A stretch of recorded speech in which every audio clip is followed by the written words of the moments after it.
Howdy mates, here's a part 2 video for today. Forgive me, it is a little breezy right now, so you may have some difficulty hearing me, so I'll try the best I can with the clarity. But here we have finally made it to Deep Hole, which is of course one of the well-known sites at the Myakka River State Park. And as you can tell, there's definitely flowers blooming. We are mostly looking at the Florida tickseed. That's what has those yellow flowers right there.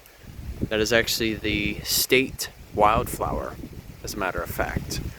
And they're under the genus of Coreopsis, which then, Coreopsis, falls under the umbrella group of asters. So, Deep Hole is essentially a large sinkhole that is found here.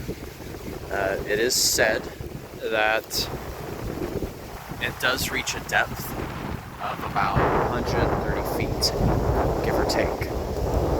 And that's essentially where a lot of organic matter accumulates.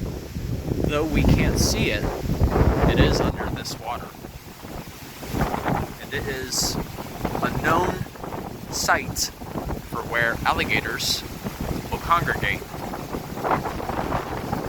can see some right out there in the distance. There have been times when I have come here and there are at least over 50 of them. But I wonder, it does make me wonder why there aren't as many today. I wonder if it has something to do with the breezy conditions, or if a lot of alligators right now are busy with mating, because we are at that time of year where they will mate with one another. But just a short moment ago, I actually did see a Florida Softshell Turtle, and unfortunately it got to a point of where I was observing for a good while, a few minutes, and then it eventually just decided to move on. So I will be sure to include the image of it when I post my photojournal entry. They're actually a gorgeous turtle. They're a smooth softshell, and they fall under the genus of Apollone. So they are not the same thing as, say, the gopher tortoise. The Florida softshell turtle actually grows a lot larger. The females, anyway. You know, they may range from, probably like 12 to 18 inches in length. But then the males, on the other hand, are usually a bit smaller. You know, they may only range 9 to 12 inches in length. But they are fairly common, and you will see them basking. And holy cow, I just ran into a raccoon, and I think the raccoon is feeding on some eggs belonging to that softshell. Holy cow. Well, I did not expect that. You see him? Oh my goodness. That's the best thing. You never know what you're going to stumble upon. Holy cow, it is breezy. This is insane. He's back at it again. He is snatching eggs.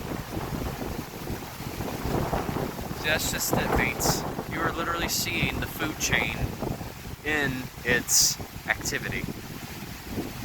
So usually in those instances, it is best to just not interfere whatsoever. Let the wildlife stay wild. This is already their home, so in a sense, what the raccoon is already doing is keeping the population in check. Wow. That was wild. Yep. Back at it again. That is insane. I'm gonna name you Rosco.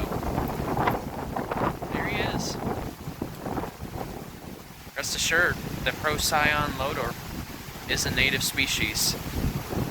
They're also known as the trash panda. Great example of a mammal.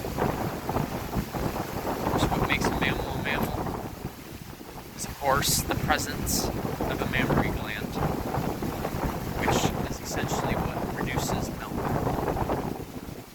You won't see a mammary gland in any other form of species, whether it be reptiles, aquatic organisms. They do not produce milk. This is insane. I was not expecting to have this kind of wildlife encounter. Wow. He is, he's just snatching up the eggs.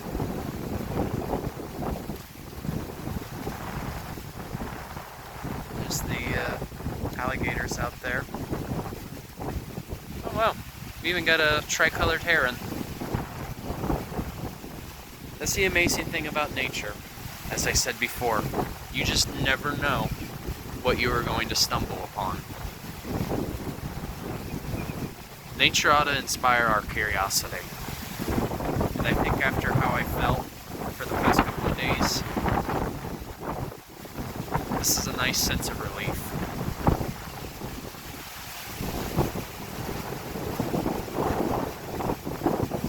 Now, the importance, though, of what this represents.